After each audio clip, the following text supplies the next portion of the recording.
200 में ज़ुबैर अली। ईरान ने पाकिस्तान के बलूचिस्तान के ऊपर जैसे ही मिसाइल अदा की, उसके तुरंत ही बाद पाकिस्तान की तरफ से बड़ा बयान आ गया था कि ईरान ने जो पाकिस्तान के बलूचिस्तान के अंदर मिसाइल अदा किए हैं, इसका भयंकर परिणाम जो है ईरान को भुगतना पड़ सकता है। लेकिन ईरान ने तुरंत ही आकर अपनी जो है लीपापोती शुरू कर दी थी कि हमने जो हमला किया है वो पाकिस्तान के लिए नहीं किया, बल्कि सिर्फ और सिर्फ जो है बलूचिस्तान के अंदर आतंकवादी समूह जो है जैश अल अदल, उसके ऊपर किया है। हम पाकिस्तान से किसी भी तरह का तनाव नहीं चाहते, ना ही पाकिस्तान हमारे ऊपर किसी भी तरह का जो है जवाबी कार्रवाई करे। इस तरह की बात ईरान की तरफ से कह दी गई थी। लेकिन पाकिस्तान अंदर ही अंदर बदले की आग में चल रहा था और पाकिस्तान ने अब जिस तरह से ईरान को घर में घुस के घसीटा है, घर में घुस के ईरान को जिस तरह की मार दी है दोस्तों, वो तस्वीरें किसी से छुपी नहीं है।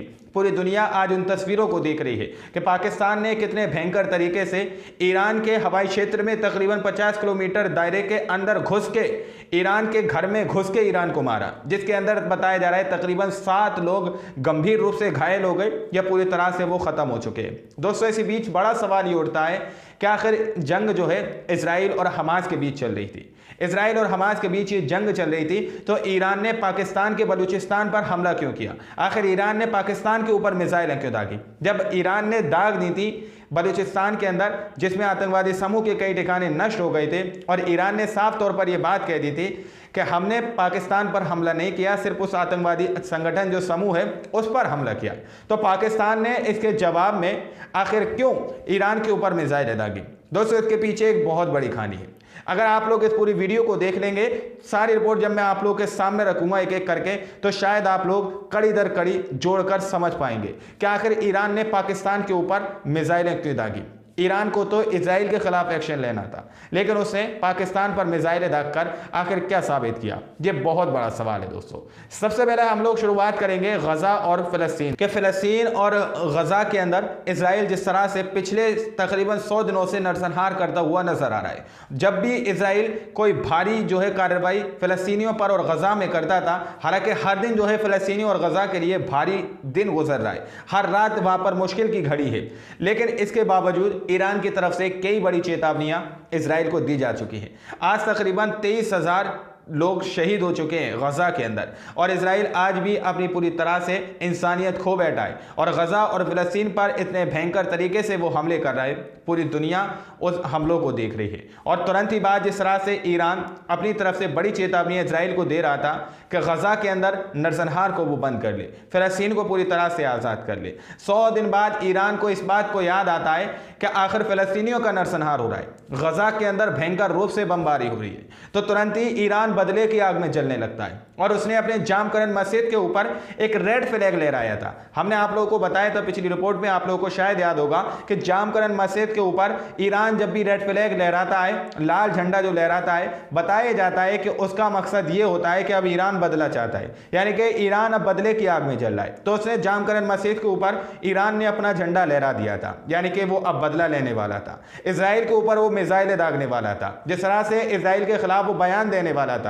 अब 100 दिन के बाद जब फिलिस्तीनियों का नरसंहार हो चुका, तकरीबन 23,000 लोग शहीद हो चुके, तब ईरान एकदम एक्शन में आता है और वो तुरंत ही इराक के ऊपर हमला कर देता है। इराक के अंदर बताया जा रहा है कि इजराइल की खुफिया एजेंसी जो मोसाद के ठिकाने हैं, जो वहाँ के मुख्यालय हैं, उन पर पूरी तरह से उसने अपनी मिसाइल अदा की। उसके बाद इराक ने सुरक्षा परिषद के अंदर ईरान की शिकायत दर्ज कर दी, लेकिन तुरंत ही उसके कुछ घंटे बाद या कुछ दिन बाद, एक आध दिन बाद जो है पूरी तरह से खबर निकल के आती है कि ईरान ने पाकिस्तान के बलूचिस्तान के अंदर जैश अल अदल नाम के आतंकवादी जो एक समूह है उस पर मिसाइल अदा की। अब दोस्तों, यहीं से जो है पूरा प्लान शुरू होता है। जी हाँ, अभी तक पाकिस्तान की तरफ से कोई भी ऐसी खबर निकल के नहीं आई थी कि उसने इजराइल के खिलाफ किसी भी तरह की कड़ी निंदा की हो या इजराइल के खिलाफ उसने कोई बड़ा एक्शन लिया हो।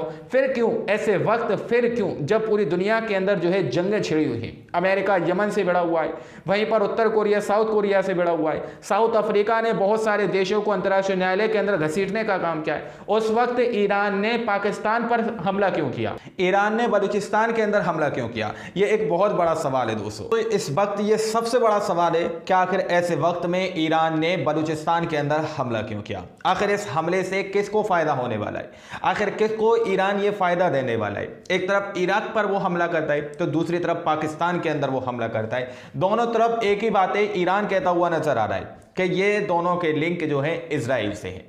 आखिर इससे एक बहुत बड़ा फायदा दूसरे लोगों को पहुंचने वाला है। दोस्तों सबसे पहले मैं आप लोगों के सामने एक वीडियो रख रहा हूं, उस वीडियो को आप लोग जरा गौर से देखिए। दावा यह किया जा रहा है कि जब पाकिस्तान की तरफ से मिसाइल दागी गई है, ये उस वक्त का वीडियो है। ये मिसाइल जो है पाकिस्तान की तरफ से ईरान के ऊपर दागी गई है। वीडियो देखिए आप लोग।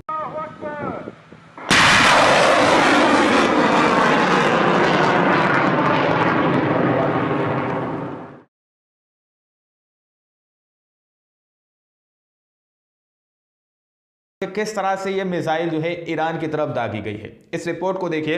रिपोर्ट के अंदर बताया जा रहा है कि ईरानी क्षेत्र पर पाकिस्तान के हमले का ऋण। ये जो मिसाइल है उसका नाम फतेह 1 या A100 MRLS का उपयोग पाकिस्तानी सेना द्वारा किया जाता है।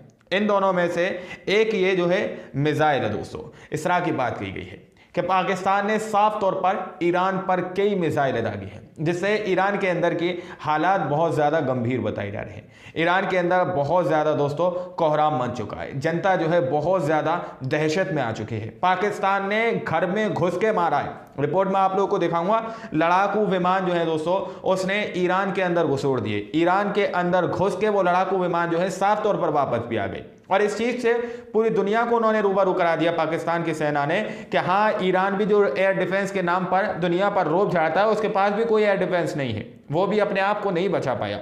आगे देखिए आप लोग, पाकिस्तानी सूत्र की तरफ से एक बड़ी खबर निकल के आ रही है कि सऊदी अरब और अमेरिका ने जो है पाकिस्तान का समर्थन देने की घोषणा की है। सऊदी अरब और अमेरिका, ये दोनों आप लोग समझ सकते हैं, सऊदी अरब और अमेरिका ये दोनों ही जो हैं पाकिस्तान को समर्थन दे रहे हैं। स्क्रीन पर रिपोर्ट देखिए।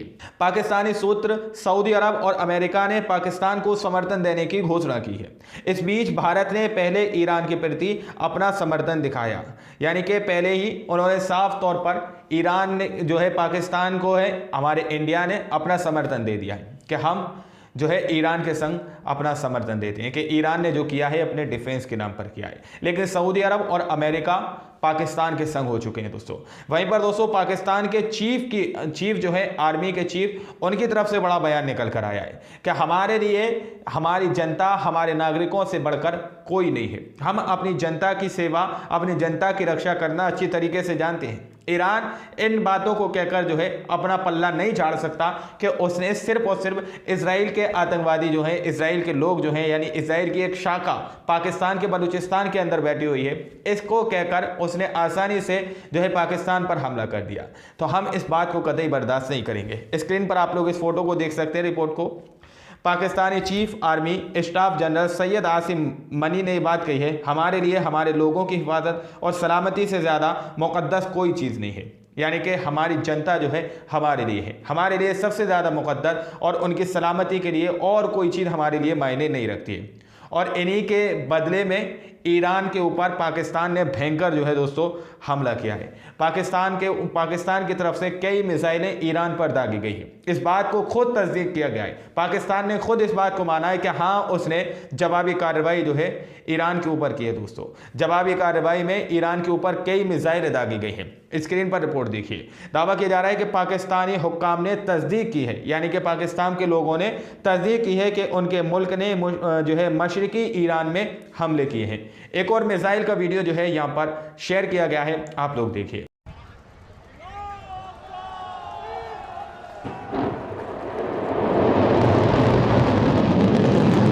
ये मिसाइल बताया जा रहा है कि पाकिस्तान ने दागा है और ईरान के अंदर जाकर सीधा ये मिसाइल गिरा है। अब आप लोग समझ सकते हैं कि ईरान के अंदर इस वक्त के हालात क्या होंगे। बताया जा रहा है कि कई जो है रिहायशी इलाकों के अंदर कई लोगों के मलबे के अंदर दबे होने की आशंका जताई जा रही है। कुछ वीडियोज ऐसी हैं जो सामने निकल कर आई हैं, लेकिन यूट्यूब की पॉलिसी की वजह से हम आपको नहीं दिखा पा रहे। यूट्यूब ने बहुत सारी वीडियोज़ को हटा दिया दोस्तों ऑलरेडी। वहीं पर ईरान के अंदर घर में घुस के जो पाकिस्तान के लड़ाकू विमानों ने कार्रवाई की है दोस्तों, जिसमें 7 लोगों की मौत बताई जा रही है कि ईरान के 7 लोगों को मारकर पाकिस्तान के लड़ाकू विमान जो है वापस भी लौट आए। लड़ाकू विमान 50 किलोमीटर तक जो है हवाई क्षेत्र के अंदर घुस गए। आप लोग स्क्रीन पर इस रिपोर्ट को देखिए। पाकिस्तान के लड़ाकू विमान कल रात ईरानी हवाई क्षेत्र में 50 किलोमीटर से अधिक अंदर घुस आए और बलूची स्थलों को निशाना बनाया, जिसमें 7 लोगों की मौत हो गई। इस तरह की बात कही जा रही है कि पाकिस्तान के लड़ाकू विमान साफ तौर पर अंदर घुस गए, ईरान के अंदर घुस के उन्होंने 7 लोगों को मौत के घाट उतार दिया। अब दोस्तों, इस सब जंग का आखिर मकसद क्या है? ईरान ने पाकिस्तान के ऊपर हमला क्यों किया? यह एक बड़ा सवाल है दोस्तों। ईरान ने पाकिस्तान के बलूचिस्तान पे हमला क्यों किया? ईरान अगर बदला लेना चाह रहा था, ईरान अगर फ़लस्तीनियों के प्रति अपनी मोहब्बत दिखाना चाह रहा था, उनके लिए जो कुछ करना चाह रहा था, तो उसको इजराइल पर हमला करना चाहिए था, उसको अमेरिका पर हमला करना चाहिए था, उसको ब्रिटेन पर हमला करना चाहिए था, क्योंकि यही सब लोगों के समर्थन से इजराइल जो है गजा में फ़लस्तीनियों का नरसंहार कर रहा है और फ़लस्तीनियों पर बमबारी कर रहा है। लेकिन उसने हमला किस पर किया? जो है पाकिस्तान पर किया। जब ये सारा दृश्य जनता ने अपनी आंखों से देखा, तो लोगों ने अपनी अपनी सच्चाई सामने रखकर पूरी दुनिया को इस बात से रूबरू कराया कि ये जो अपने लोग हैं, जो अपने देश हैं, जो आपस में लड़ने का काम कर रहे हैं, जो फ़लस्तीन के ऊपर जो मामला चल रहा है, इजराइल जो नरसंहार गजा के अंदर कर रहा है, उसके ऊपर से पूरी तरह से तवज्जो हटाने का काम हमारे अपने ही लोग कर रहे हैं। इस तरह की बात जो है जनता करती हुई नजर आ रही है। शम्स तबरेज़ कासमी करके एक पत्रकार है, इन्होंने इस आर्टिकल को शेयर किया है। देखिए आप लोग। 100 दिनों तक और इजराइल और अमेरिका को धमकी देने के बाद ईरान ने इराक, शाम, पाकिस्तान पर हमला करके पूरी दुनिया की तवज्जो इजराइल और हमास से हटाकर दूसरी तरफ मोड़ दिया। क्या ये फ़लस्तीन और हमास का समर्थन है या फिर इजराइल इससे फ़ायदा उठाएगा? दोस्तों, ये बड़ा सवाल है कि जिस तरह से ईरान ने पाकिस्तान के अंदर हमला किया है, क्या ये फ़लस्तीनियों का समर्थन है? क्या इससे फ़लस्तीनियों को कोई फ़ायदा होने वाला है? जिस तरह से यमन के हूतीस तुरंत लाल सागर के अंदर एक्टिव हो गए, उन्होंने सिर्फ और सिर्फ उन्हीं लोगों को जो है अपना निशाना बनाया जो इजराइल का साथ दे रहे थे, जो इजराइल के संग खड़े थे। उन्होंने किसी दूसरे पर हमला नहीं किया, या फिर उन्होंने जो है इजराइल की खुफिया एजेंसी मोसाद है या उसकी जो शाखाएं अलग अलग देशों के अंदर फैली हैं, उन पर हमला नहीं किया। लेकिन ईरान ने पाकिस्तान के बलूचिस्तान के अंदर हमला किया, यह बात को साबित करने के लिए कि जो आतंकवादी समूह जैश अल अदल नाम का शख्स है, जो संगठन है, वो जो है इजराइल के लिए काम करता है, यानी कि उसने उस पर हमला किया, यह बात कहते हुए कि ये इजराइल का चहेता है, इजराइल के लिए काम करता है, इसलिए हमने इसको अपना निशाना बनाया। पाकिस्तान के अंदर उसको यह बहाना मिला कि हम जो है पाकिस्तान पर हमला नहीं कर रहे। इजराइल की एक डाली है, एक शाख है जो पाकिस्तान के अंदर है, उस शाख को काटने का काम हम कर रहे हैं। तो दोस्तों, बड़ा सवाल ये उठता है। हमारे बुजुर्ग जो हैं, बड़े बूढ़े जो लोग हैं, वो ये कहते हैं कि पेड़ की डाली काटने से पेड़ खत्म नहीं होता, बल्कि उसकी और शाखाएं जो अलग अलग हैं वो और बढ़ती जाती हैं। तो पेड़ के काटने से पेड़ खत्म होता है, पेड़ को जड़ से खत्म करना चाहिए। तो ईरान को जो है चाहिए था, ईरान तुरंत जो है इजराइल पर एक्शन लेता, लेकिन उसने इजराइल पर अभी तक कोई मिसाइल नहीं दागी, इजराइल के ऊपर डायरेक्ट उसने अटैक नहीं किया, और पूरी दुनिया की जो तवज्जो है, जो फ़लस्तीनियों का नरसंहार हो रहा है, गजा के अंदर लोगों को मारा जा रहा है, उसकी तरफ से उसने हटाकर जो है पाकिस्तान के ऊपर लगा दी, ईरान के ऊपर लगा दी। ईरान ने जो काम किया, जिस तरह की बात जनता कह रही है, अब बहुत सारे लोग आएंगे जो पाकिस्तान के, जो ईरान के चहेते होंगे, ईरान को चाहने वाले होंगे, वो लोग कहेंगे कि भाई तुम कैसी बात बता रहे हो। ये भाई जो सच है, जो जनता कह रही है, वो बात मैं आप लोगों के सामने रख रहा हूं, मैं अपने पास से कुछ नहीं कह रहा। तो ये जनता कह रही है कि ये जो फ़लस्तीन के अंदर नरसंहार हो रहा है, गजा के लोगों को इजराइल मार रहा है, उसकी तरफ से तवज्जो हटाने का काम किया जा रहा है। और इस तवज्जो के हटने की वजह से किन को फ़ायदा होगा, यह आप लोग समझ सकते हैं। अगर वहाँ से सारे जो मुस्लिम देश हैं अपनी निगाह जो है पाकिस्तान और ईरान के ऊपर लगा देंगे, तो इजराइल को ये आसानी हो जाएगी कि वहाँ के लोगों को मार कर फ़लस्तीन को आज़ाद करा लेगा, फ़लस्तीन को खाली करा लेगा। लेकिन वहाँ पर हमास के लड़ाके इजराइल पर बहुत भारी पड़ रहे हैं। नेक्स्ट रिपोर्ट के अंदर मैं आप लोगों को गजा के अंदर के हालातों से रूबरू कराने की कोशिश करूँगा। ये सारा पूरा मामला जो है ईरान और पाकिस्तान के बीच का है।